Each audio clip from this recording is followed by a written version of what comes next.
avoir une grande influence dans nos prières, dans l'évangélisation et dans l'édification, parce que ne pas croire à la prédestination, c'est déjà diminuer, abaisser Dieu, parce que la prédestination, elle révèle que Dieu est tout-puissant, qu'il n'a pas de compte à nous rendre, parce que c'est comme ça. Et ceux qui combattent, parce qu'il y a beaucoup de pasteurs qui combattent la prédestination, principalement dans le mouvement pentecôtiste, je ne sais pas pourquoi, puisque soi-disant qu'ils ont reçu le baptême dans cet esprit, ils semblent être très contrariés contre la prédestination. Alors, j'aimerais simplement leur dire, si jamais ce message leur parvient sur Internet, simplement leur dire quelque chose. S'il n'y a pas de prédestination, parce que prédestiner veut dire avant, c'est-à-dire quand les choses n'existent pas, en tout cas elles n'existent pas pour nous, mais elles existent pour Dieu. Pour lui, c'est déjà établi.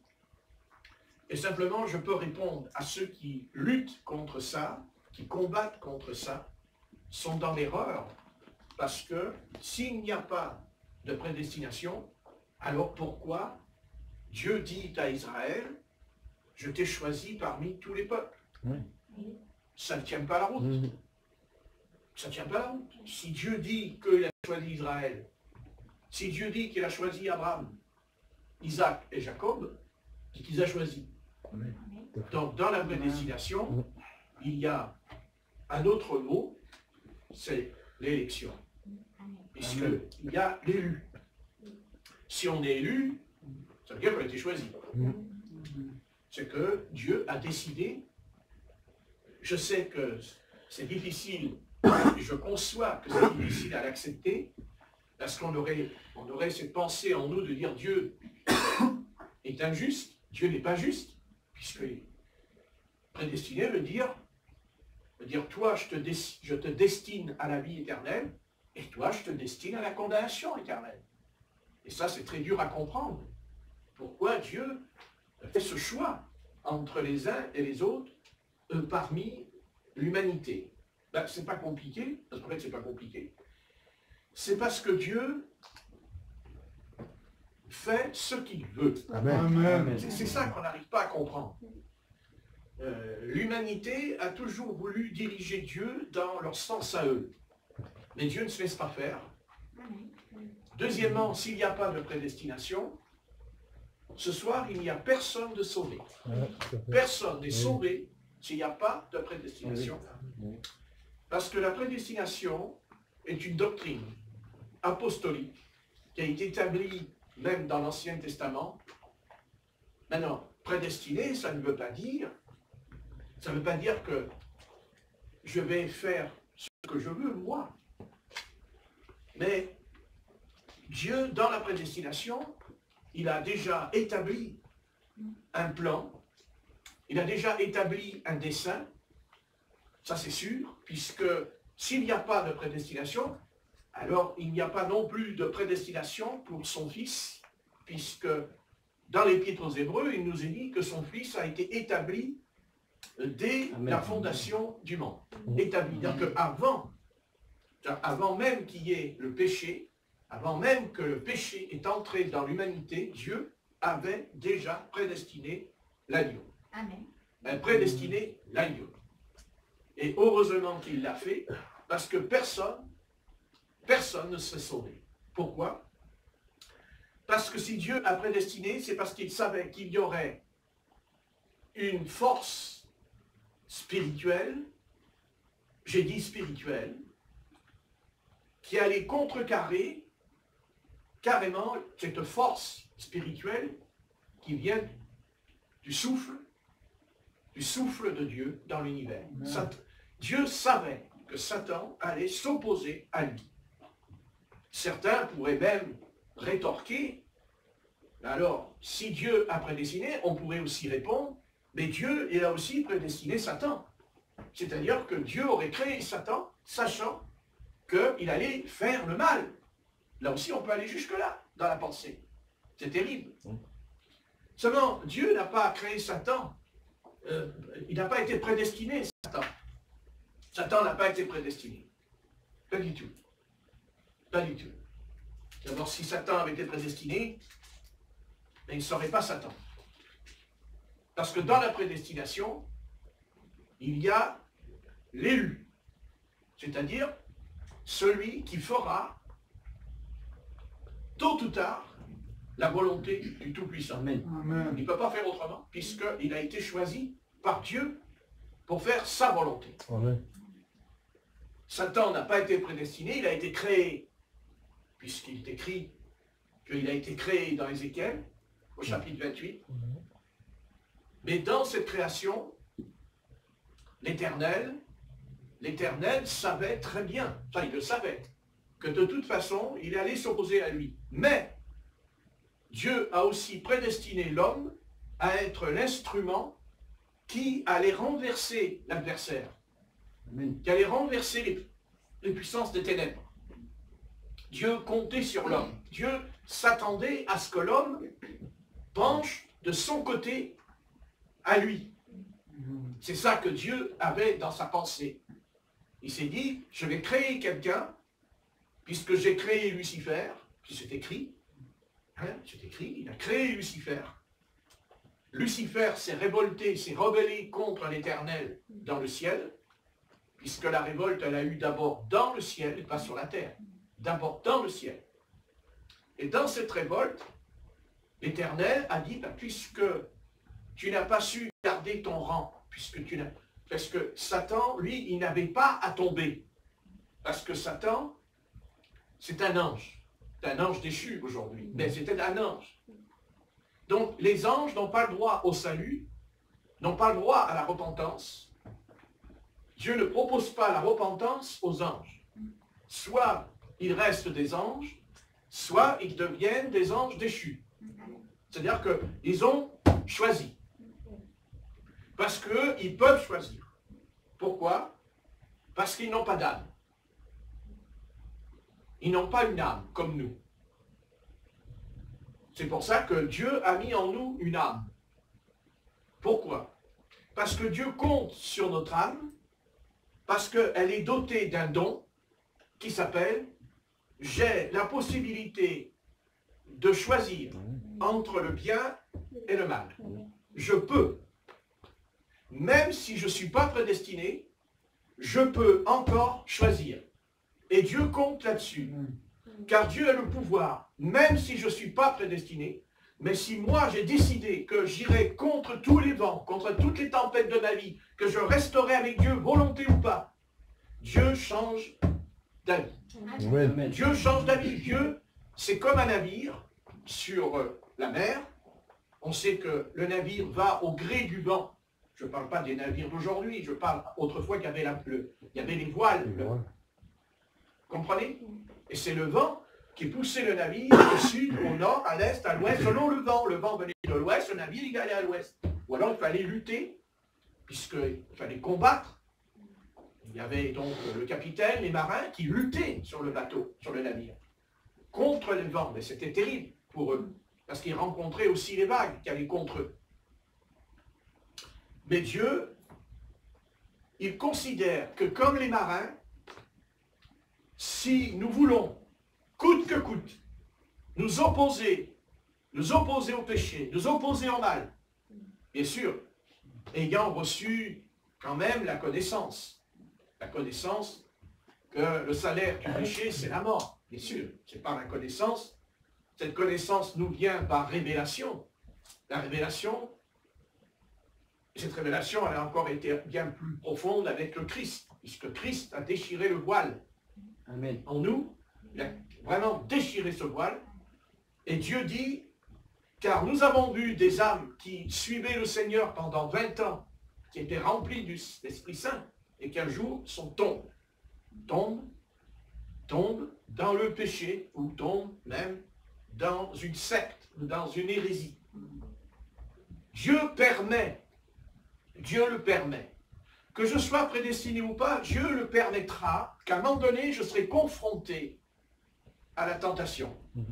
Je passerai par l'épreuve comme son fils qui a été tenté en toutes choses. Il a été tenté. Et il rentrera dans le ministère public, mais d'abord, il va être testé dans le désert de Judée. Il va aller dans le désert, pas lui, puisqu'il dit conduit par l'Esprit. Jésus-Christ fut conduit dans le désert et il fut tenté. Il jeûna, mais il fut tenté parce que son Père Céleste voulait voir. Jamais son Père Céleste ne lui a imposé, jamais, Amen. Il ne lui a imposé de remplir la mission en tant que sauveur et rédempteur. Il a dit, de toute façon, mon fils, tu es libre. Tu es libre. Amen. Et dans la prédestination, il y a le plan de Dieu qui a été établi. Dieu sait, il sait à l'avance ce que nous allons faire. Ça, il le sait. Mais il sait aussi qu'il permettra, il le fera de toute façon, il mettra sur notre chemin la tentation, il permettra l'épreuve, parce que Dieu ne veut pas entendre Satan lui dire, oui mais c'est bien facile ton histoire, c'est bien beau ton histoire, puisque de toute façon, tu les as choisis, tu les as établis, donc ils te suivront, alors finalement, tu vois bien, hein, que tes créatures, elles ne feront que parce que tu l'as décidé à l'avance dans l'éternité. Et Dieu lui dit, non, tu te trompes. Tu te trompes. C'est vrai qu'il y a prédestination. Bien sûr. Toi, Satan, quand tu voudras aller trop loin avec eux, c'est-à-dire quand Satan voudra nous pousser à l'extrême où nous ne pourrons plus, on ne peut plus. Dieu répond à l'adversaire, stop. Non. Non. Je l'ai choisi. Amen. Et le diable se dit, oui, tu l'as choisi. Oui, mais il veut, elle veut le suivre. Coûte que coûte. Donc, tu dégages. Amen. Car Dieu n'a pas dit, je te prédestine, et tout va aller tout seul. Et finalement, tout va aller tout seul. Tu n'as pas à te tracasser, tu n'as même pas besoin de prier, t'as pas besoin, parce que si on est prédestiné, on n'a pas besoin de lire la Bible, on n'a pas besoin de prier, on n'a pas besoin... Mais non, c'est pas la peine, je suis prédestiné. Je peux même aller voir, je vais dans les rues, je regarde les prostituées, et je dis, oh, bonjour, je suis prédestiné. C'est combien?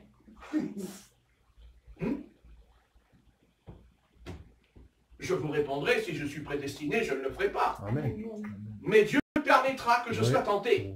C'est là où on n'a pas compris. C'est que Dieu permettra quand même. Parce que Dieu ne veut pas, Dieu n'acceptera pas que nous soyons sauvés parce que c'est écrit qu'on est sauvés. Il nous mettra devant le fait accompli, c'est-à-dire le libre arbitre, le choix.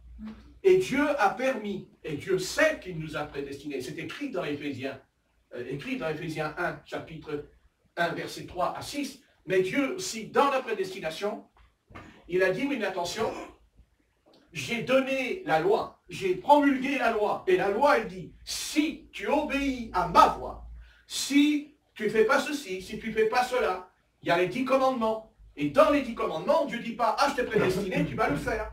Non, non. Dieu dit, attention, c'est toi qui décideras par toi-même si tu vas obéir à la loi de l'Éternel. Donc, Dieu sait si je vais obéir, bien sûr qu'il le sait. Il ne serait pas Dieu s'il ne le savait pas. Mais Dieu, tout en sachant, il va dire non, non, tu auras la responsabilité. Et c'est là que l'homme ne veut pas entendre d'être responsable. Il ne veut pas entendre. Il ne veut pas entendre ça en lui, que tu es responsable. Il ne veut pas. Alors ceux qui prêchent la prédestination, ça les arrange, parce que dans un sens, ils se disent, si je suis prédestiné, je ne suis plus responsable. Je ne suis plus responsable des actes, de mes actes, qu'ils soient sains ou pas. Qu'importe, je ne suis plus responsable. Donc, au gré le navire qui vogue sur les vagues selon le vent, seulement le vent, s'il me conduit contre un rocher, le navire, il se fracasse. On est bien d'accord. Si maintenant on voit le navire qui va se fracasser contre le rocher, si on est un peu intelligent, on va faire tout pour pas qu'il se fracasse. Sauf si c'est le plan de Dieu, pour des raisons inconnues, comme l'apôtre Paul qui s'est retrouvé sur un navire pour aller dans la direction où Dieu voulait qu'il aille, c'est-à-dire à Rome, comme il l'avait dit, j'en appelle à comparaître devant César, et Dieu voulait qu'il aille donc subir cette tempête. Cette tempête l'a conduit dans une île, n'est-ce pas, où il a rencontré Publius, il lui a imposé les mains, il fut guéri de la dysenterie, les barbares se convertirent, il repart. Mais c'est toujours dans le plan de Dieu, mais ça n'a pas empêché à l'apôtre Paul, de prier, de jeûner sur le navire. Ça n'a pas empêché de donner le pain et le vin. Ça n'a pas empêché de les pousser à aller de l'avant. Amen. Il y a la part. Amen. Il y a la part de Dieu, mais il y a ma part. Alléluia. Et le danger, c'est que si on pense que parce qu'on est prédestiné, alors on fait ce qu'on veut, parce que Dieu m'a choisi, alors je n'ai rien à craindre, il ne m'arrivera rien, je serai avec le Seigneur toujours, avec lui, ce n'est pas juste. Amen. Dieu propose une chose. Dieu a choisi tous les hommes. Il les a choisis parce que l'homme est pécheur. Et Dieu a proposé la rédemption à tous les pécheurs. Mais Dieu propose à l'homme, même si j'ai été prédestiné, Dieu me dira, attention, c'est vrai que je t'ai choisi. Mais attention, moi je vais voir ce que tu as dans l'estomac, ce que tu as dans le ventre. Ne crois pas que je suis un magicien. On appuie sur un bouton et puis ça y est. Ce christianisme-là ne fait pas partie de ma connaissance. Je ne crois pas. Je crois que l'Éternel nous a choisis avant que le monde fût. Et nous a établis, et c'est certain, et pas seulement un ou l'autre. Parce que dans la prédication, il y en a qui prêchent, qui disent, toi tu es sauvé, toi tu n'es pas sauvé, parce que c'est écrit, ça, c'est pas ça. C'est pas ça la Bible. La Bible ne dit pas ça. Bon, la Bible ne le dit pas. Toi je t'ai choisi, toi tu n'es pas choisi au sujet du salut de l'âme. Dieu propose le salut à tous les hommes. C'est ce que dit l'Épître aux Romains. D'abord parce que Dieu dit que nul ne le cherche. Que ce n'est pas Dieu qui cherchons. Ce n'est pas nous qui cherchons Dieu, c'est lui qui nous cherche. C'est lui qui vient envers nous. Et Dieu vient envers tous les hommes. Amen. Prédestiné ou pas, ce n'est pas notre affaire. Nous ne savons pas qui est prédestiné, qui ne l'est pas. Parce qu'on n'est pas Dieu et on ne peut pas le savoir. D'où notre responsabilité de prêcher l'évangile, de semer la parole. Après, il appartient au Seigneur de savoir si le terrain est bon ou s'il n'est pas. Amen. Mais il sème même dans le mauvais terrain. Amen. Parce que s'il y a prédestination, donc pourquoi il sèmerait, pourquoi il dirait je vais semer dans le mauvais terrain, puisqu'il sait à l'avance que de toute façon, on n'obéira pas et on ne viendra pas à lui. Puisque c'est un mauvais terrain, il le sait. Alors pourquoi il met la semence? Non, il dit que tu sèmes. Amen. Après, certes, il y a deux semences qui vont pousser, vous le savez, l'ivraie et le blé. Mais il ne nous appartient pas de dire à quelqu'un tu es livré. On ne peut pas savoir. Des fois, nous avons vu quelqu'un qui était du blé, puis un jour, eh ben, c'était livré, au bout de quelques années. Parce qu'il n'y a que le Seigneur qui le sait. Je place tous les hommes devant leur responsabilité. Je crois en la prédestination parce que nous allons voir que c'est biblique. Et je ne contesterai jamais la prédestination parce qu'elle fait partie de l'enseignement, parce que c'est la Bible, la parole du Seigneur qui le dit. Donc si le Seigneur nous le dit, c'est que c'est vrai. Amen. Mais en même temps, il ne faut jamais prendre un texte sans le contexte. Donc dans la prédestination, Dieu a prévu toutes choses, comme il avait prévu que notre petite sœur Rebecca allait venir ici, comme vous-même vous avez atterri dans ce lieu, ce n'est pas le hasard, mais Dieu vous demandera de faire un effort. Et Dieu vous demandera de remplir le contrat. Amen. Car Dieu a signé un contrat avec nous. Et quand on signe un contrat, on ne le signe pas tout seul. On le signe à deux. Amen. Autrement, il n'y a pas de contrat. Mais dans le contrat, il est écrit qu'on doit respecter, c'est-à-dire qu'on doit faire ce qui est écrit dans le contrat. C'est-à-dire je me suis engagé. Condition. Je me suis engagé. Amen. Je me suis engagé. Par rapport aux 10 commandements, je me suis engagé par rapport à l'enseignement des apôtres. Je sais que je ne peux pas, moi, tout seul, je n'ai pas dit que nous, on peut. Le Seigneur dit, vous ne pouvez rien faire sans moi. Amen. Amen. Attention, je ne tombe pas de l'autre côté. Amen. Mais le Seigneur ne dit pas, voilà, moi je fais tout et toi tu ne fais plus rien. Voilà. Voilà. Même le matin, quand tu dors, tu attends que le Seigneur te réveille. Amen. C'est intéressant ça. Amen. Hein? Voilà. Tu attends, le Seigneur, il dit, tu attends. Ben ouais, mais bon, vous savez, vous pouvez crier à Dieu toute la nuit, toute la journée pour qu'il pleut. Dieu peut faire pleuvoir, mais seulement au bout d'un mois, vous regardez votre champ et malheureusement, avec toute la flotte qui est tombée sur la terre, il n'y a toujours pas de semences. Et Dieu répondra, écoute, Écoute, la semence, moi j'ai créé la semence, parce que nous on ne peut pas créer une semence. Mais toi, tu dois semer. Donc, le Seigneur fait sa part, et nous on fait la nôtre. Amen. Amen. Et si je n'ai pas la semence en terre, je peux prier, jeûner toute la nuit, toute ma vie, il n'y aura rien. Il n'y aura rien. Parce que Dieu veut que nous-mêmes, nous participions, notre Amen. propre volonté. Dieu n'a jamais détruit ta volonté. C'est faux. Quelqu'un qui te dit, fais la volonté de Dieu, fais la volonté de Dieu. Oui, il y a ta volonté. Dieu a mis en toi, tu as une volonté. Attendez, quand vous venez à l'Assemblée, ne dites pas, c'est la volonté de Dieu qui vous pousse... non, non. C'est vous qui venez. Je veux dire, vous vous habillez. Dieu ne s'habille pas à votre place. Il n'y a quand même pas l'ange Gabriel qui rentre dans la j'allais dire dans la cuisine. La cuisine, c'est pas pour s'habiller, c'est pour manger. Il rentre dans la salle de bain, il dit, tu t'habilles, tu te laves. Si par exemple, vous voulez vous raser, il n'y a pas un ange qui vient dire, si toi là, je vais te raser, ça serait bien. Hein? Bon, ça fait 5 €. Donc, non, c'est à nous. C'est à nous. C'est à nous. Le Seigneur n'ira pas à l'école si... Non, c'est notre responsabilité.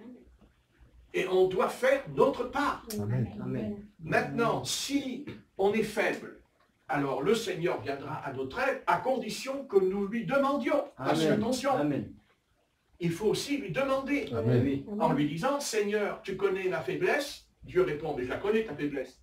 Si tu n'avais pas de faiblesse, tu n'aurais pas eu besoin, tu n'aurais pas besoin de la rédemption, tu n'aurais pas besoin de la grâce. La grâce, elle est là, parce qu'elle va justement subvenir, elle va faire ce que tu ne peux pas faire. Amen. Amen. Ce que tu ne peux pas faire. D'abord, la première chose qu'on ne peut pas faire, c'est qu'on ne peut pas être délivré par nous-mêmes de notre péché. Ça, c'est impossible. Donc, Dieu a fait le nécessaire. Il a demandé à quelqu'un, et pas n'importe qui, à son propre Fils unique, de mourir à notre place. Et quand il meurt à notre place, il ne meurt pas seulement parce qu'on meurt, il meurt parce qu'il prendra le péché qui nous conduit à la mort éternelle. Jésus-Christ, quand il meurt, il prend la mort éternelle sur lui. Car c'est ça, la souffrance que le Fils de Dieu a endurée en lui, c'est que Jésus était immortel. Immortel, c'est certain. Et que le péché, il ne l'a jamais commis, et il ne le connaissait même pas, parce qu'il vivait à la droite de l'Éternel. Il était avec son Père. Donc le péché, ce n'est pas du tout sa tasse de thé. Et la tasse de thé, il va la boire. Il va la boire, il va l'avaler. Et je dirais même qu'il a déjà souffert avant même d'aller sur cet endroit terrible. Déjà, dans le jardin de Gethsémane, il va souffrir. Il va avoir mal. Il va prier, et à tel point que des grumeaux de sang couleront de son front, et qu'il faudra l'aide, le secours d'un ange qui va l'aider. Car il va être confronté pas seulement au péché, mais confronté à la puissance des ténèbres. Parce qu'il dit que les ténèbres sont venues sur lui pour l'attaquer, pour le détruire, avant même d'être crucifié. Parce que Satan a tout fait pour que Jésus-Christ, en tant que fils de l'homme, parce que Jésus-Christ, il est fils de Dieu, fils de l'homme et fils de David. Amen. Il est fils de Dieu dans la dispensation de la grâce, c'est-à-dire la grâce qui s'est révélée, qui s'est manifestée, pas pour Israël, pour les païens. Pour les païens, parce qu'Israël est privé de la grâce. Parce que ça, c'est certain. Jusqu'au jour où Dieu déchirera le voile, et ils comprendront ce qu'est la grâce. Amen. Eux, de Alléluia. toute façon, c'est la loi. La loi, c'est la loi. Et même quand on lit le livre des Actes, on voit bien que même, je veux dire, même quand il y a le baptême dans le Saint-Esprit qui descend et tout, il y a beaucoup de sacrificateurs qui se convertiront à la foi, mais combien il y en a beaucoup qui vont rester attachés à la loi. Vont rester attachés. Même l'apôtre Pierre, Lui-même, dans l'Épître aux Galates, il s'enfuit. Amen. Quand l'apôtre Paul arrive, il s'enfuit à cause de ça, à cause de la circoncision, de la loi, parce que nous, on n'est pas confrontés à ces problèmes. Mais dans la Bible, il y a eu des combats terribles, terribles dans la Bible au sujet de la loi, et surtout de la circoncision. Car même l'apôtre Paul, pour éviter que Timothée se trouve avec la mort sur lui par les hommes religieux, il a circoncis Timothée. Alors qu'il avait dit que la circoncision ne sert à rien, mais il l'a quand même circoncis. Amen. Nous ne sommes pas confrontés à sa circoncision, nous ne sommes pas confrontés à ces combats, ces luttes de la loi. Hein? Mais eux, ils ont eu des combats. On le voit dans Acte 15, Acte 11, des combats même jusqu'à ce qu'ils n'arrivaient pas à comprendre que même les païens avaient le droit au salut, que les païens avaient le droit à entrer dans la maison du Seigneur, puisque, faites attention, c'est qu'il est écrit la maison de Dieu dans les Actes des Apôtres, il parle de la maison. Il ne dit pas le temple, il dit la maison de Dieu, hein, qui est formée par des pierres vivantes. Amen. Et Israël, les Juifs étaient contre, ils ont lutté. Et ils ont même lutté que le Sanhédrin a même envoyé des hommes qui rentraient dans les églises locales pour dire aux frères, aux sœurs, non, il faut se faire circoncire, Mais l'apôtre Paul les a tensés sévèrement, surtout dans l'Épître aux Galates. Et Dieu sait que c'est lui qui a bâti l'église de Galate, c'est lui qui a appelé vraiment une église en Galatie, qui était une province romaine, entre parenthèses, qui appartenait à Rome. Mais Paul a vraiment fondé une église, et je vous conseille de lire beaucoup l'Épître aux Galates, parce qu'elle est petite, mais le contenu est salé à l'intérieur, puisque c'est elle qui nous avertit en disant, attention, il y a un autre évangile, il y a un autre Jésus, et il y a un autre esprit qui est prêché à l'époque. Remarquez, ça n'a pas changé aujourd'hui. Ça n'a pas beaucoup changé, parce qu'aujourd'hui, l'évangile n'est pas le vrai évangile. Hein, aujourd'hui, on n'annonce pas le vrai évangile, on annonce un autre évangile. Ce que moi j'appelle l'évangile de l'homme. Mais l'évangile de Jésus-Christ, c'est autre chose. Ce n'est pas la même chose. L'évangile de Jésus-Christ, il trouve sa source dans la Bible, dans la parole du Seigneur, dedans. Parce que l'évangile de Jésus-Christ, c'est Jésus-Christ. C'est Jésus-Christ. Jésus-Christ manifesté en chair et en esprit. Puisque Jésus-Christ est manifesté en chair. Mais il est manifesté aujourd'hui. Jésus-Christ aujourd'hui n'est plus manifesté en chair. Il n'est pas là. On ne le voit pas. Mais il est manifesté en esprit. D'où la nécessité de recevoir le don du Saint-Esprit. Comprenez? Plus on est rempli du Saint-Esprit, plus nous manifestons Jésus-Christ. Plus nous sommes remplis du Saint-Esprit, plus nous démontrons au monde que Jésus-Christ est vivant et ressuscité. C'est pas nous, c'est le Saint-Esprit. Dieu a dit, j'enverrai un autre consolateur. Le Saint-Esprit viendra, prendra ce qui est à moi et vous le donnera. Tout ce que nous recevons de Dieu vient du Saint-Esprit. Mais le Saint-Esprit fera pris tout ce qui vient de Jésus-Christ. Et si Jésus-Christ a guéri les malades, le Saint-Esprit guérit les malades. Si Jésus-Christ a ressuscité les morts, le Saint-Esprit ressuscite les morts. Si Jésus-Christ dit que nous aurons des dons, nous les aurons. Mais on ne les a pas sans raison. Il faut, comme j'ai dit tout à l'heure, il faut remplir le contrat. Le contrat. Le contrat. Le contrat. Bien sûr. On se pose toujours cette question dans le livre, dans Luc, au chapitre 4. Dans Luc, au chapitre 4. Et il nous est dit cette chose, dans Luc 4. Dans Luc, chapitre 4. Chapitre combien? 4. Je viens de le dire plusieurs fois. Chapitre 4. Ça, c'est pas spirituel. C'est pas spirituel de faire ça à un pasteur. Et tu as intérêt à te repentir. Non, c'est pas grave, mais il faut. Je dis pas bien quand... Oui, non, mais je comprends.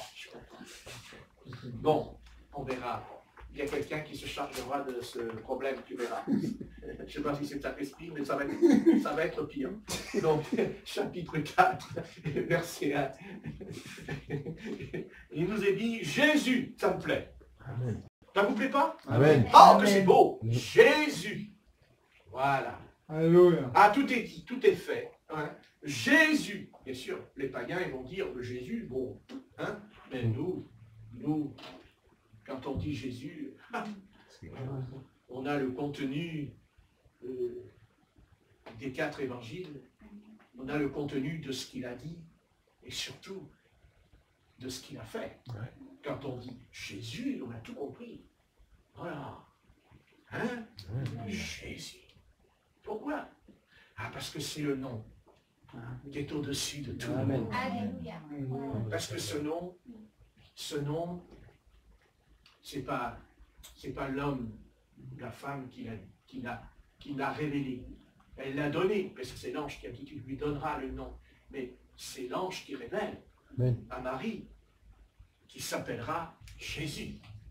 Jésus qui veut dire en hébreu celui qui sauve et qui délivre. Hein, en hébreu, on dit Yeshua. Hein, Yeshua en hébreu. Hein, c'est Jésus. Jésus. Ah, Jésus. Ah, Jésus. Voilà. C'est bien. On est content. Hein? On dit, ah, Jésus. Ouais, mais il est écrit Jésus rempli du Saint-Esprit. Ah, Jésus rempli du Saint-Esprit, revint du Jourdain, et il fut conduit par l'Esprit dans le désert. Alors, Seigneur, remplis-moi de ton esprit. Oh, Seigneur, remplis-moi de l'esprit. Puis Dieu dit, oui, moi je suis d'accord. Le problème, c'est de savoir si tu vas te laisser conduire. C'est-à-dire, est-ce que tu vas faire ce que tu veux ou tu vas faire ma volonté? Non, vous comprenez, on n'aura pas les deux en même temps. On n'aura pas les deux en même temps.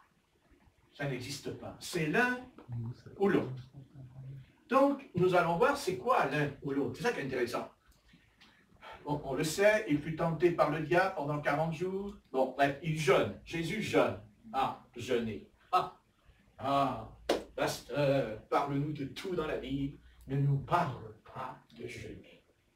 Parce que notre estomac n'est pas d'accord. N'est pas d'accord avec ce que tu dis. Et pourtant, si on arrivait à le comprendre, parce que en Occident, on ne comprend pas que jeûner, le jeûne, a un pouvoir de changer le cours de l'histoire humaine, le pouvoir de changer un homme. Pourquoi? Parce que le jeûne est quelque chose qui est lié avec Satan. C'est curieux. Mais il semblerait que Satan a très peur du jeûne. L'adversaire a peur que l'être humain jeûne. Je ne parle pas, quand je dis jeûner, je ne parle pas de ne pas manger un repas parce qu'on a mal à l'estomac. Non, je ne parle pas de ça. Jeûner, c'est d'abord une discipline. Amen. Jeûner, c'est une grande discipline. Et il faut, bien sûr, être très décidé pour jeûner. Et même quand on est décidé à le faire, et quand on s'engage à le faire, on ne le fait pas très longtemps. Car même avant de jeûner, on a déjà dans la pensée, oui, mais il faut que je mange. Car c'est ce que l'adversaire nous dira. Fais attention, il faut que tu manges. Parce que si tu ne manges pas, ben, tu es faible. Et puis tu vas mourir. Remarquez, on pourrait lui répondre, de toute façon, je vais mourir un jour. Alors ça ne change pas grand-chose. Puisque je vais mourir. Eh bien, mourons. Mourons. C'est ce que dit le Christ. Amen. Mourons. Je suis mort à ta place, et maintenant, tu vas aussi à comprendre certaines choses. D'abord, il faut comprendre ici dans le passage que quand Jésus-Christ jeûne, il ne jeûne pas pour se purifier. Il n'a pas besoin, Jésus, de jeûner pour être pur. Car le jeûne est aussi lié à la purification. Ne l'oublions jamais que dans l'Ancien Testament, quand on jeûnait, c'était pour se purifier, pour se laver de tout péché, de toute iniquité. Bien sûr, c'est écrit. Jeûner, dans le livre de Lévitique. Il parlait du jeûne, de la purification. Mais Jésus-Christ n'avait pas besoin de se purifier, c'est évident. Donc le jeûne que Jésus-Christ a opéré en lui était lié à autre chose. C'est-à-dire que Jésus-Christ savait, il le sait, parce qu'il savait d'où il venait, Jésus. Il le savait. Il venait d'en haut. Il dit, vous êtes d'en bas. Il dit, mais moi je suis d'en haut. Voilà. Voilà. Et d'ailleurs, je crois qu'il dira, un homme ne peut donner que ce qu'il a reçu d'en haut. Amen. Déjà pour commencer. Oui. Donc le Christ, il jeûne parce qu'il va rentrer en conflit, parce qu'il y a un conflit dans l'univers. Il y a un conflit, c'est-à-dire qu'il y a une opposition. Le conflit, ça s'appelle, comme exemple, on va dire le froid et le chaud. Hein, il fait chaud, il fait froid. Quand les deux se rencontrent, ça déclenche des ouragans, des tempêtes, des tornades. Hein, il y a un conflit. Donc, dans l'univers, il y a un conflit. C'est parce que dans cet univers, il y a deux êtres. Deux êtres qui réclament la suprématie, qui réclament le règne, le pouvoir de l'univers. Ce pouvoir, c'est que Satan veut absolument prendre la place de Dieu. Satan ne se contente pas de s'opposer à Dieu, il veut prendre sa place. C'est-à-dire, dégage, et moi, je monte sur ton trône, et je règne, moi, Satan. Mais bon, il sait très bien que de toute façon, on va dire, c'est un rêve. N'est-ce pas? Comme si que Dieu va dire à Satan, tiens, vas-y, assis-toi sur mon trône. Mais il continue à le faire parce que Dieu lui dit, c'est trouvé en toi l'orgueil. C'est ça. Le problème avec lui, c'est qu'il ne cédera jamais parce qu'il est orgueilleux. Parce que Satan part d'un principe que par sa beauté, par son éclat, il a le droit aussi. Voilà, il ne se contente pas de dire à Dieu, non mais d'accord, je vais être assis à ta droite. Ça, c'est réservé au Seigneur Jésus. Il est assis à la droite de Dieu. Mais Satan, il n'est ni à droite et ni à gauche. Satan, il a été précipité. C'est écrit, il a été précipité sur la terre. Carrément. Voilà, c'est comme ça, et ce n'est pas autrement. Voilà, il est sur la terre. C'est-à-dire, il est dans l'air, puisqu'il est dit le prince de l'air, la puissance de l'air. Donc, Jésus-Christ sait que quand on mange, on prend des forces, mais aussi, Jésus sait que la nourriture est liée au péché, puisqu'il dit, tu ne mangeras pas. Tu ne mangeras pas. Amen. Écoutez bien, c'est important. Tu ne mangeras pas. Et d'ailleurs, l'Éternel dira, as-tu mangé? Ah, attends, as-tu mangé? Donc il semblerait que si Adam ne devait pas manger le fruit défendu, s'il ne devait pas le manger, c'est qu'il était appelé à jeûner. Amen. En tout cas, oui, parce que jeûner, c'est ne pas se nourrir, ce n'est pas... Vous comprenez, il devait jeûner. Je parle en face du fruit défendu. Il a dit, tu peux manger tous les fruits des arbres, donc Dieu ne m'empêche pas de manger. Mais Dieu me dit, attention, à un moment donné, tu vas jeûner quand tu seras confronté à la tentation, quand tu seras confronté à l'attaque du malin. Tu jeûnes. Et si tu ne jeûnes pas, de toute façon, tu ne tiendras pas longtemps. Tu ne tiendras pas. Vous voyez, si Adam et Ève avaient dit, non, on jeûne, tu n'aurais pas mangé le fruit défendu, puisqu'ils jeûnent. Je sais que ça paraît un peu simple, et c'est ça la vérité qui s'est passée en Éden. Il aurait dit, non, je jeûne, c'est ce que fera Jésus. Il jeûne parce qu'il est confronté à la tentation. Amen. Il n'aurait pas jeûné, il aurait tombé. Qui vous dit que ce n'est pas tombé s'il n'avait pas jeûné? Puisque Satan vient. Tout à fait. Il aurait pu dire à son Père Céleste, ah mais écoute, moi, je prie, c'est déjà pas mal. Mais le Seigneur, il ne prie pas seulement, il jeûne. Il jeûne, il prend une décision. C'est sa décision à lui. Je n'ai pas dit que nous devons jeûner 40 jours et 40 nuits, je ne parle pas. C'est pas ça le problème. Le problème, c'est de découvrir, de comprendre le bénéfice qu'on peut en retirer spirituellement quand on jeûne. Notre vieil homme, lui, jeûner, ça ne lui fera ni chaud ni froid. C'est le vieil homme, sa nature est corrompue d'entendement, elle est dans l'iniquité, elle est dans le péché. Jeûner, ça n'a rien à voir. c'est le nouvel homme qui jeûne en nous. C'est le nouvel Adam qui jeûne en nous. C'est Christ qui est en nous et qui nous pousse à jeûner. Amen. Pourquoi faire? Pour dire je jeûne parce que si le jeûne ne fait pas peur à Satan, alors pourquoi que quand on jeûne, on a envie de le dire? Pourquoi on a envie de sonner de la trompette? Pourquoi on dit je ne le dirai pas mais on le dit quand même? Pourquoi?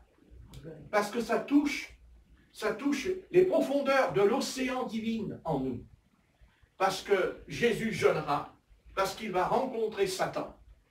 Il va rencontrer Satan, face à face. Et il ne le rencontre pas au début, à la fin de son jeûne, quand il a eu faim, dit l'Écriture. C'est quand il a eu faim.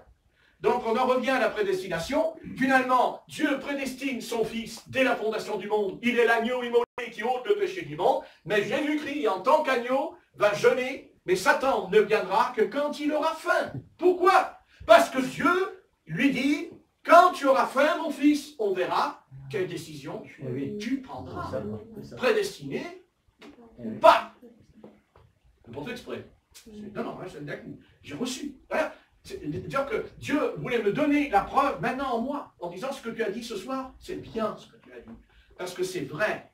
Vous voyez, j'ai prédestiné mon fils, puisqu'il est venu. C'était écrit dans l'Ancien Testament, dans Isaïe 53, mais en même temps, c'est quand il a faim qu'il est tenté.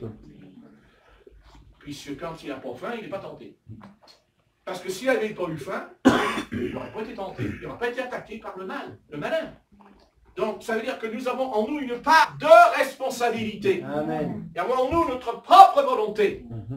Et Satan s'arrangera toujours à détruire votre volonté. Dieu veut nous faire comprendre qu'il y a sa volonté. Bien sûr, heureusement. Autrement, si c'était que notre volonté, il n'y aurait personne de sauvé ici.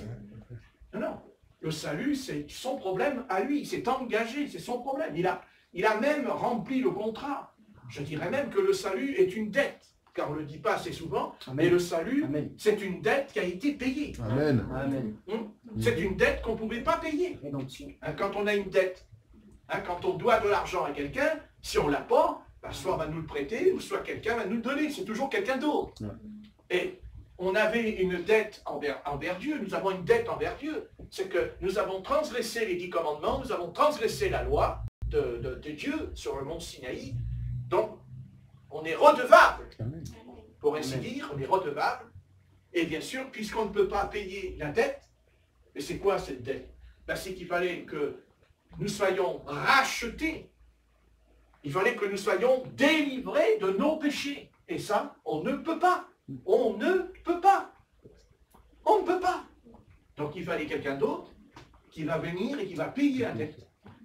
Et le Seigneur Jésus-Christ est venu. Et quand quand l'Éternel crie, qui enverrai-je? Qui marchera pour nous?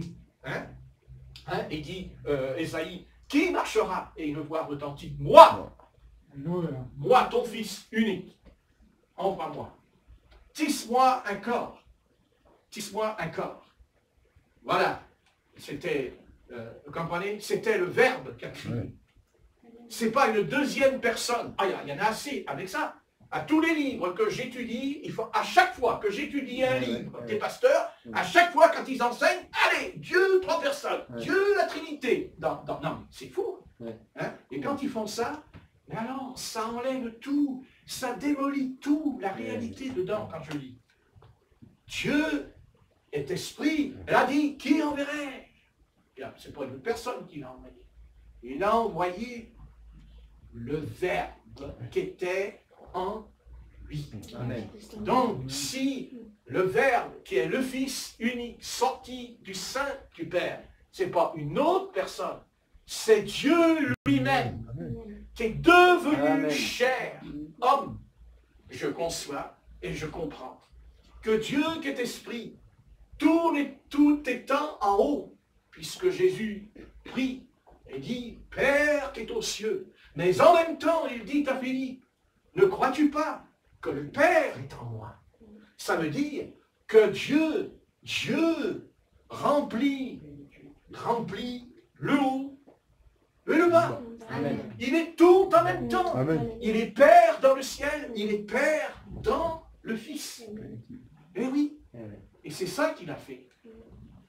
Le Seigneur n'a jamais dit, il n'y a jamais 3 personnes dans la divinité. C'est impossible. Ce n'est pas possible qu'il y ait 3 personnes dans le ciel. Non, il n'y en a qu'une. C'est-à-dire Dieu qui est esprit a envoyé le Verbe, c'est-à-dire sa voix qui parle. Elle est devenue homme, chair. Mais c'est toujours Dieu, ce n'est pas un autre. Ce n'est pas une autre personne. Sa voix, elle est en lui. C'est sa personne. Quand je parle, il y a ma voix, c'est ma personne. Que vous me voyez ou que vous ne me voyez pas, quand vous me voyez, je parle, vous entendez ma voix, mais vous me voyez. Amen. Mais quand je téléphone, vous ne me voyez pas, mais vous entendez ma voix. Et Dieu qui est esprit comme au téléphone, vous entendez la voix de la personne, mais vous ne la voyez pas. Mais quand vous la rencontrez, vous entendez non pas une autre voix, mais sa voix, mais vous la voyez. Donc Dieu qui est esprit a envoyé sa voix, qui s'appelle le Verbe. Au commencement était la parole. Le Verbe, c'est la traduction qui n'est pas bonne dans les Bibles. Ouais, Dieu envoya le Verbe, la parole, parce que c'est le Verbe qui a créé les cieux et la terre. Amen. C'est le Verbe qui a créé le monde. Alléluia. Alléluia. C'est le Verbe qui a dit que la lumière soit, la lumière fut. C'est qui? Jésus-Christ. Mais on ne le connaissait pas sous ce nom. Dans l'Ancien Testament, on appelait le nom Dieu, mais ce n'était pas le nom. On l'appelait Yahvé, ce n'était pas le nom. On l'appelait Adonai, ce n'était pas le nom. Amen. Mais le nom dans l'Ancien Testament qui a été manifesté, qui a été révélé, c'est l'Éternel. Alléluia. C'est pour ça qu'il dit l'Éternel. Et on dit l'Éternel, l'Éternel des armées. Amen. Quand on dit Dieu, bon, Dieu, et quand on dit l'Éternel, on sent que c'est une personne, que c'est quelqu'un. Vous voyez, c'est quelqu'un de précis. Et il faut arriver à comprendre que Jésus-Christ est l'Éternel. Il est l'Éternel. Vous comprenez? Mais on ne le connaissait pas sous le nom de Yeshua. C'est l'ange qui dit, tu lui donneras le nom de Yeshua. On ne le connaissait pas sous ce nom.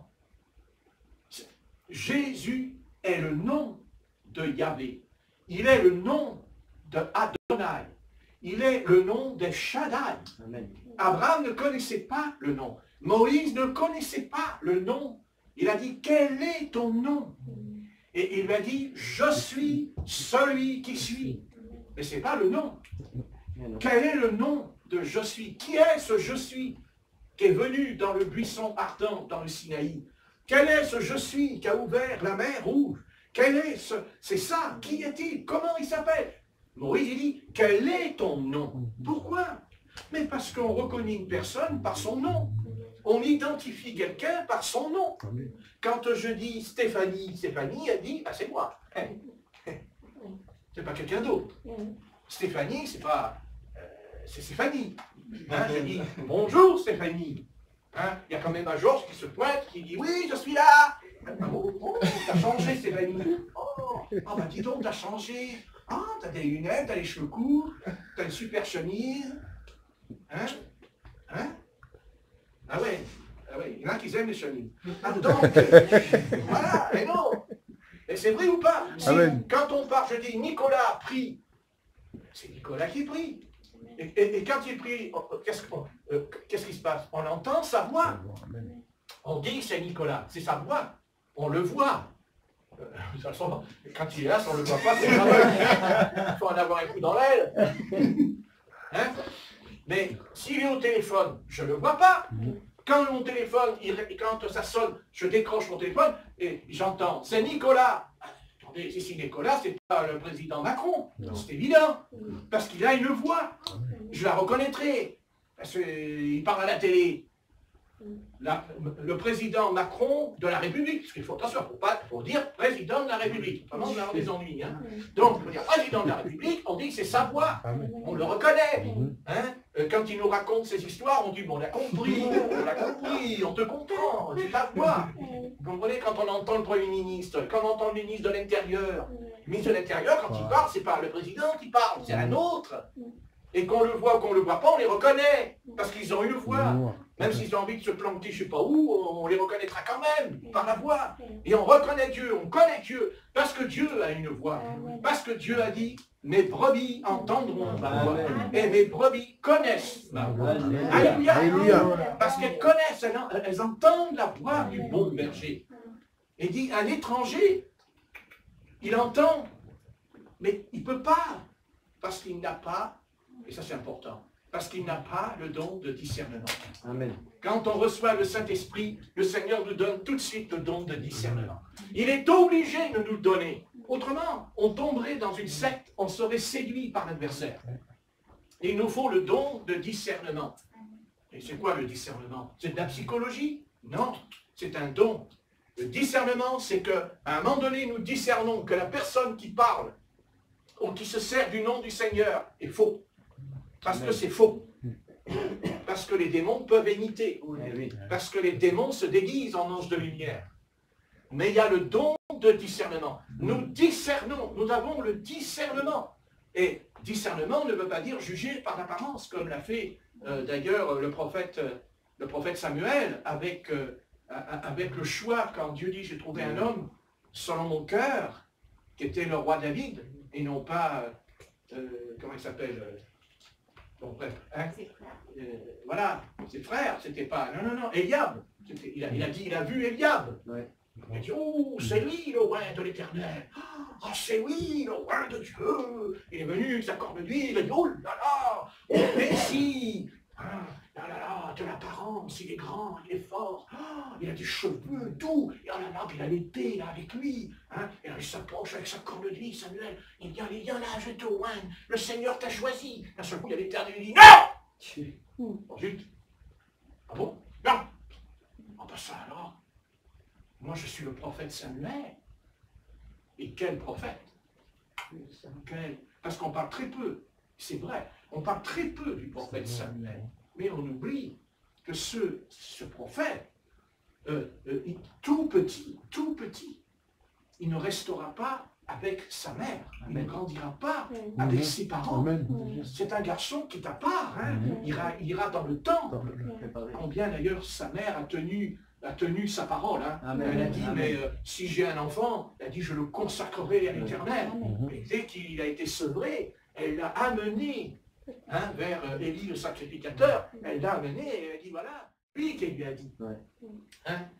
C'est à lui. Ah oui.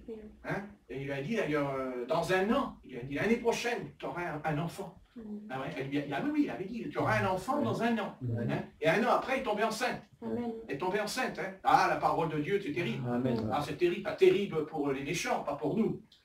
Pour nous, la parole de Dieu, c'est une joie. Même si elle est sévère, on est quand même content.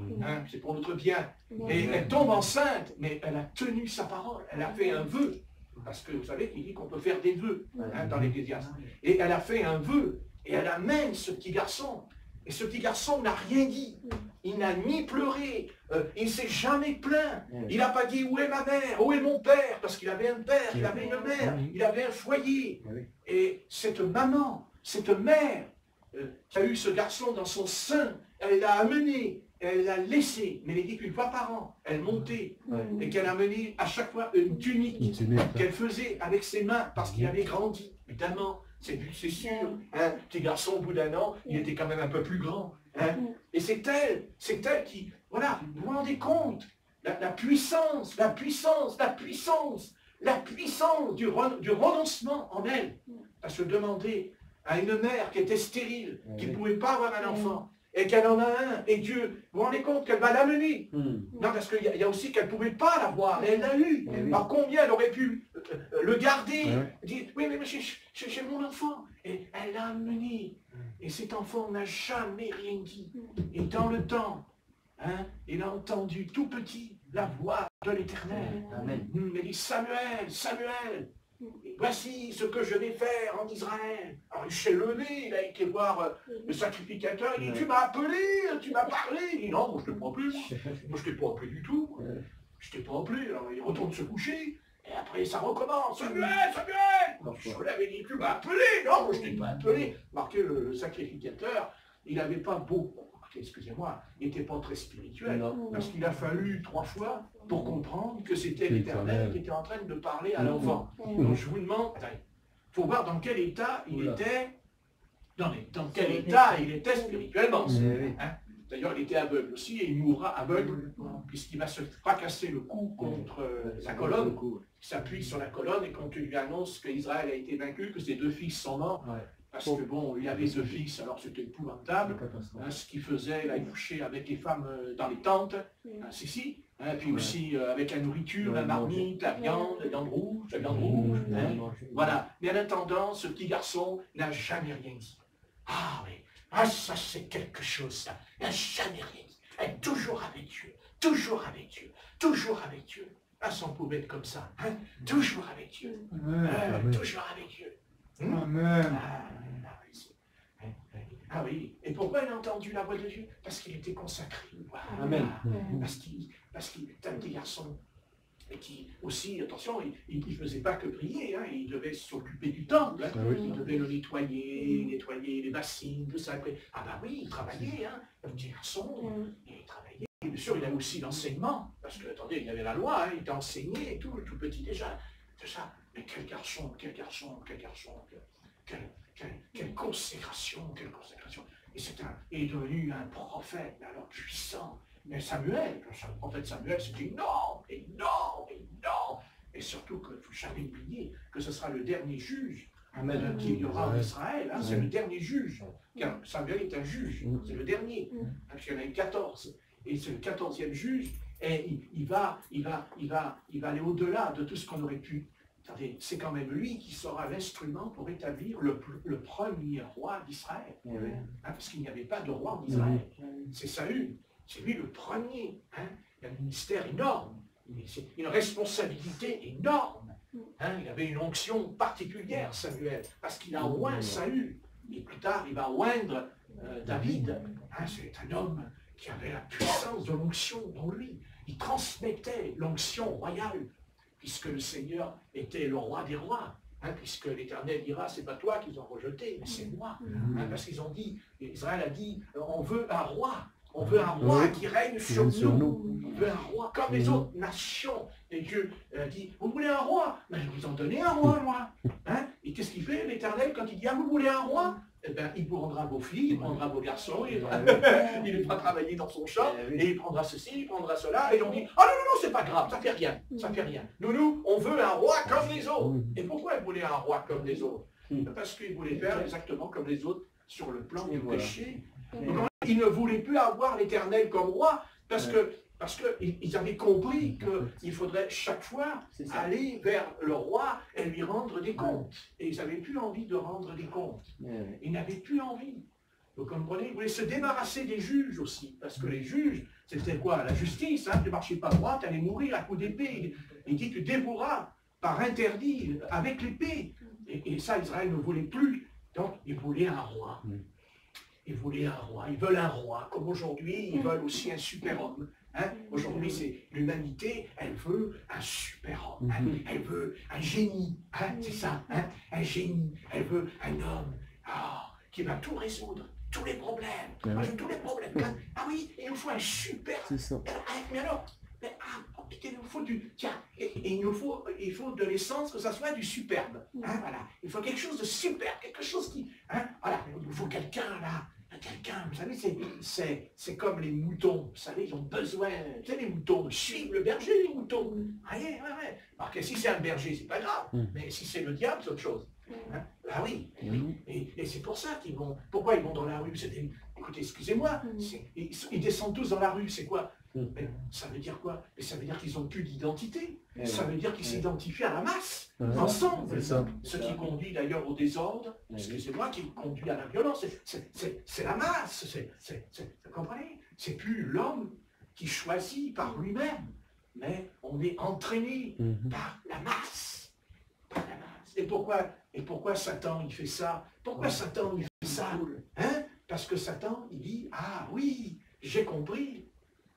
J'en prends plein la figure quand l'Église elle est unie. J'en prends plein la tête quand il y a l'Église, parce que l'Église, c'est pas un nom, c'est un corps. C'est un corps.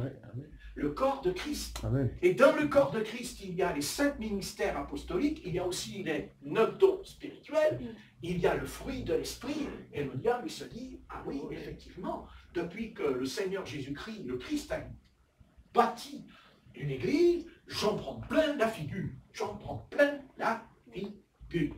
Pourquoi? Parce que Jésus-Christ, quand il est venu, il a guéri les malades, il a ressuscité les morts, seulement dans un territoire précis. Tandis qu'aujourd'hui, le Christ est guéri aux États-Unis, en France, en Angleterre, au Japon, en Chine. Voilà la différence. C'est ça que Dieu voulait, le corps de Christ, qui n'est pas seulement en Israël, mais qui est dans toutes les nations, car j'appellerai, alléluia, tous ceux que j'ai, alors là oui, prédestinés avant la fondation du monde, et je formerai l'Église, un peuple mis à part, un peuple qui n'est pas seulement juif, mais qui n'est ni juif et ni grec, ni homme et ni femme, mais en Christ. Quel peuple! Alléluia. Alléluia! La puissance de Dieu dans ce peuple, parce que Christ est ressuscité d'entre les morts. Et nous sommes un peuple. Avant-hier, je suis rentré à la CIC, et je viens vers le frère qui s'occupe, je viens vers lui, je lui dis bonjour, je suis ressuscité. Ah, il me fait, ressuscité? Et il s'est mis à rire. Ben, je dis oui, je suis ressuscité, je n'étais pas là pendant 3 jours et je reviens acheter des livres. Alors il a rigolé, a rigolé. Je dis oui, il a raison, dans un sens. Hein? Alors je lui dis, vous aimeriez que je ressuscite plusieurs fois. Hein? Non, c'est bien, il fait. Oui, c'est normal que c'est bien, ça arrange le porte-monnaie. Hein? Bon, mais c'était pour rire. Je suis ressuscité. Mais ça l'a marqué, hein, j'ai dit ça. Parce que j'ai dit en riant, je suis ressuscité. Je suis ressuscité. Et nous sommes ressuscités. Amen. Nous n'allons pas ressusciter. Nous sommes. C'est pas pareil. Parce qu'en nous, il y a la vie. Amen. Il y a la vie de Christ en nous. Il y a la vie du Christ en nous. Amen. Amen. Le Seigneur est ressuscité d'entre les morts. Il est vraiment vivant. Il est vivant. Amen. Pas vous? Amen. Il est vivant. C'est pour ça que vous allez jeûner 40 jours et 40 nuits. Hein. Hein? Vous allez prier. Hein. Il est vivant. Amen. Hein? Vous n'avez pas jeûné? Ben, vous avez bien tort. Parce que c'est dommage. Parce que je suis convaincu que si l'Église est affaiblie aujourd'hui, c'est à cause de ça. Bien sûr. Non, mais c'est certain. Il n'y a pas que ça. Amen. Mais c'est vrai que si l'Église du Seigneur est affaiblie, c'est à cause de ça. Que nous le voulions ou pas. Parce que quand on jeûne, d'abord on reçoit beaucoup de choses. On reçoit plus que nous pourrions le penser. C'est-à-dire que quand on jeûne, on ne le reçoit pas quand on jeûne. On le reçoit quand on a fini de jeûner. Si, c'est après.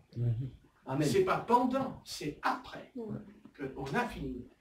Et on va s'apercevoir une délivrance, une victoire, un changement, Alléluia. ou un démon qui est parti. Et on se dit, ah mais je pensais, j'ai jeûné, mais il n'y a rien. Et le Seigneur dit, tu te trompes.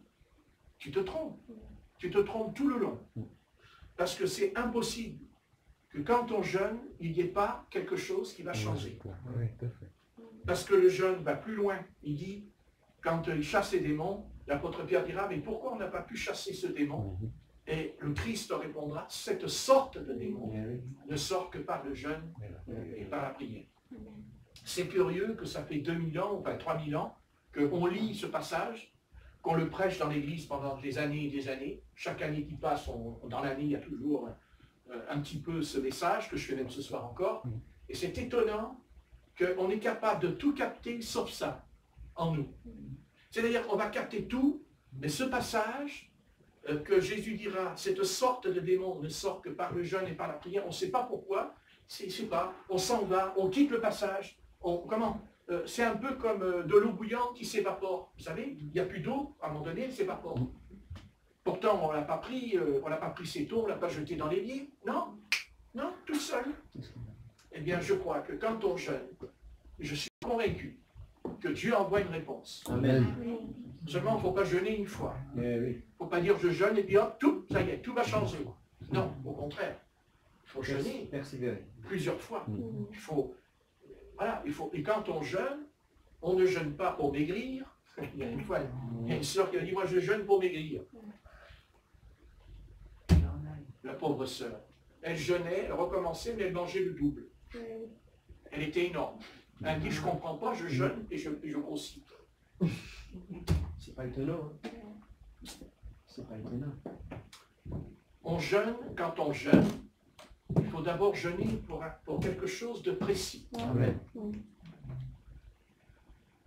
D'ailleurs, même quand on prie, d'ailleurs, pourquoi nos prières souvent, pourquoi nos prières ne sont pas exaucées? Parce qu'on ne prie pas pour quelque chose de précis. Et là aussi, on sommes dans l'erreur.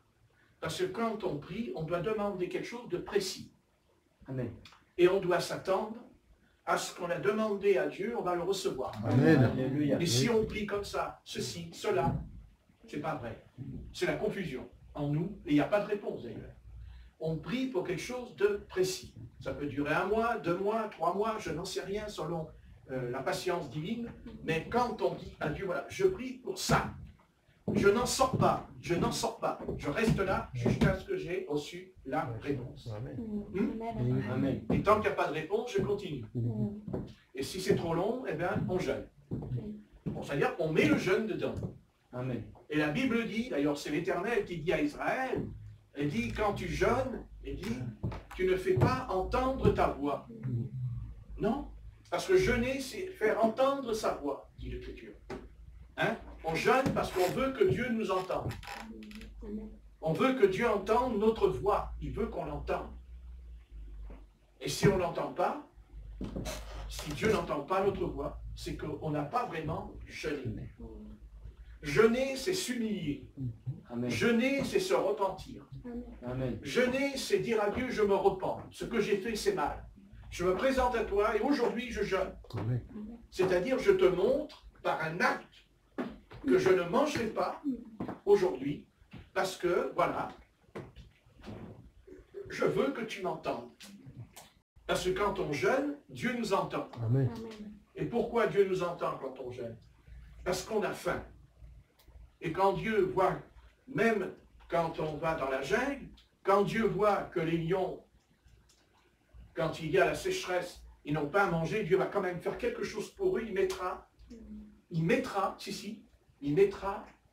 un gibier pour qu'ils ne puissent pas mourir. Et quand on jeûne, ça veut dire à Dieu que nous sommes prêts à mourir. D'ailleurs, il y avait un pasteur qui a jeûné plus de 25 jours, et lui, il avait jeûné pour mourir. Lui, il a dit, Seigneur, je veux m'en aller, je veux partir, je veux quitter la terre. Voilà, je ne vais pas me suicider, mais je ne vais pas manger. Je ne vais pas manger. Non, non, non, je ne mange pas, je vais mourir.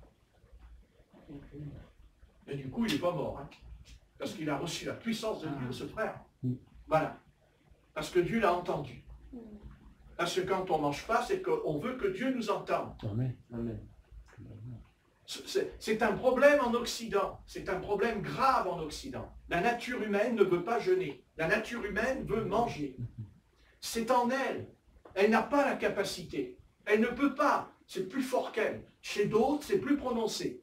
Ça vient de leur enfance, ça vient de certaines choses en eux. Mais de toute façon, je sais que quand on vient dans ce sujet, de toute façon, quand on branche la prise là-dedans, de toute façon, je sais que la chair se révolte et que Satan est déchaîné. Parce qu'il a peur, il craint, il redoute que quand nous jeûnons et prions, il sait que nous allons détruire son empire et son royaume. Amen. Il le sait. Amen. Le Alléluia. problème, c'est que c'est nous qui ne savons pas, ou on ne veut pas le savoir, parce que ça ne nous arrange pas, pour des raisons physiques, pour des raisons mentales en nous. Mais croyez-moi, quand on jeûne, nous allons en retirer quelque chose. Amen. Quelque chose que même ce soir, on ne pourrait même pas encore s'imaginer en nous. C'est vrai que ça fera mal. Je n'ai pas dit que ça fera du bien. Je n'ai pas dit que quand on jeûne, on est assis sur un nuage en train de planer. Au contraire, quand on jeûne vraiment, des fois même, on ne peut plus dormir. On a du mal à dormir quand on jeûne, parce qu'on n'a rien dans l'estomac. Mais à un moment donné, la puissance du Seigneur va venir. Amen. Et à un moment donné, Dieu enverra des visions surnaturelles quand on jeûne. Amen. Et même, on peut voir le Seigneur Jésus venir nous voir en vision dans la chambre. Je sais, c'est facile à dire. C'est plus difficile à faire. Ça, je le sais. Parce que je connais aussi quand même la chair. Je sais ce que la chair est. Comme dira le texte, ce qui est né de la chair est chair, et ce qui est né de l'esprit est esprit. Mais en Occident, l'Église, vraiment, là, elle est à côté de la plaque. Et d'ailleurs, dans les pays comme l'Inde, comme l'Afrique, tous ces pays-là ne nous comprennent pas. Ils ne nous comprennent pas. Et quand ils viennent ici, ils veulent repartir tout de suite chez eux. Parce qu'ils ne peuvent pas comprendre notre façon de vivre avec le Christ. Chez eux, c'est incompréhensible pour eux que l'Église en Occident, c'est manger, boire, s'habiller, avoir un train de vie assez haut, moderne. Voilà, l'Église en Occident, elle est incapable. D'ailleurs, elle ne peut même pas chasser un démon. Elle n'arrive pas, ni dans l'évangélisation, ni dans l'exhortation. Jamais, cette Église, on entend, jamais tel et tel démon a été chassé quand l'Église a prêché le Christ. Jamais. Et ce n'est pas parce que Christ ne veut pas. Ça, ce n'est pas vrai. Jésus-Christ a dit, je suis le même, hier, Amen. Alléluia. aujourd'hui et éternellement. Voilà, le Seigneur est le même. Et il y a des guérisons qui s'opèrent quand on jeûne. Amen. Il y a des délivrances qui s'opèrent quand on jeûne. Amen. Et si on ne le fait pas, on restera malade toute sa vie jusqu'à sa mort. Et ne dites pas, c'est la volonté de Christ, la volonté de Jésus que nous soyons malades. C'est diabolique, c'est démoniaque, c'est satanique, c'est vraiment Satan. Mais j'en ai marre de ce diable qui enseigne aux chrétiens que finalement, on peut être malade. Non, on peut tomber malade parce qu'il y a des temps d'épreuve. Oui. Je suis d'accord, mais le Christ ne nous enseigne pas que nous devons accepter, tolérer la maladie en nous. Amen. La maladie ne vient pas de Dieu. Amen. La maladie ne vient pas de Dieu. Dieu n'est pas le père du cancer. Il n'est pas le père de leucémie. Il n'est pas le père de la tuberculose. Il n'est pas le père... Non, Satan arrière. Amen. Au nom de Jésus-Christ. Amen. Point, c'est tout. Et il est temps de remettre les pendules à l'heure. Amen. Et comme dira le Seigneur, qu'il reviendra. Mais quand il reviendra, il dit, je reviendrai, c'est vrai, vous ne connaissez pas l'heure et vous ne connaissez pas le jour, mais nous savons qu'aujourd'hui, c'est l'heure. Selon Marc 16, verset 15, voici les miracles accompagneront ceux qui ont cru. En mon nom, ils chasseront les démons. Ils parleront de nouvelles langues. Oui ou non? Alléluia. Ils imposeront les mains aux malades. Et les malades seront guéris. Mais attention, il ne s'agit pas de répéter pendant des années ce passage. Marc 16, verset 15. Voici les miracles. Il faut aussi remplir le contrat. Amen. Et le contrat, c'est que Jésus-Christ chassera les démons quand il jeûnera 40 jours et 40 nuits. Car Jésus de Nazareth n'a jamais chassé les démons. Jamais. Il a guéri un malade à Nazareth, en Galilée. Il a commencé son ministère à l'âge de 30 Amen. ans. Parce qu'il fut conduit dans le désert. Il jeûna. Il jeûna. Et quand il ressort, il dit, Jésus revêtu de la puissance du Saint-Esprit. Donc ça veut dire que quand on est sauvé, il y a deux expériences qui vont s'opérer en nous. Quand on est sauvé, quand on prend le baptême, quand on se repent, on a reçu le Saint-Esprit. D'accord? Amen. Que vous parliez en langue ou pas, vous avez reçu le Saint-Esprit. Parce que personne ne peut dire Jésus-Christ est Seigneur si ce n'est par le Saint-Esprit. Amen. Vous avez reçu le Saint-Esprit. Pas quand vous êtes rentré dans les eaux du baptême. Vous l'avez reçu quand vous vous êtes repenti. Vous l'avez reçu quand vous êtes né d'eau et d'esprit. Maintenant, nous avons reçu le Saint-Esprit. Nous avons l'Esprit de Christ en nous. Mais ça ne suffit pas. Parce qu'il y a une deuxième étape. Amen. C'est que nous devons recevoir la puissance du Saint-Esprit. Parce que le Saint-Esprit, c'est une puissance.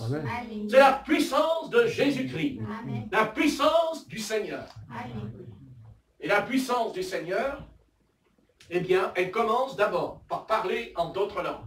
Parce que le parler en langue, c'est surnaturel. Amen. Et comment entrer dans le surnaturel si d'abord on ne parle pas en d'autres langues? Car quand la puissance du Saint-Esprit descend à la Pentecôte, il n'est pas dit qu'ils guérissent les malades, il dit qu'ils parlèrent en d'autres langues. Amen. Ils furent tous remplis du Saint-Esprit. Et ils parlèrent tous en langue. Ils reçurent le don. Et quand ils reçurent le don du Saint-Esprit, c'est-à-dire ils ont reçu la puissance du Saint-Esprit. Et cette puissance a ressuscité les morts, elle a guéri les malades. Même dans la rue, l'ombre de l'apôtre Pierre couvrait les malades. Et on n'a jamais vu une ombre qui guérit.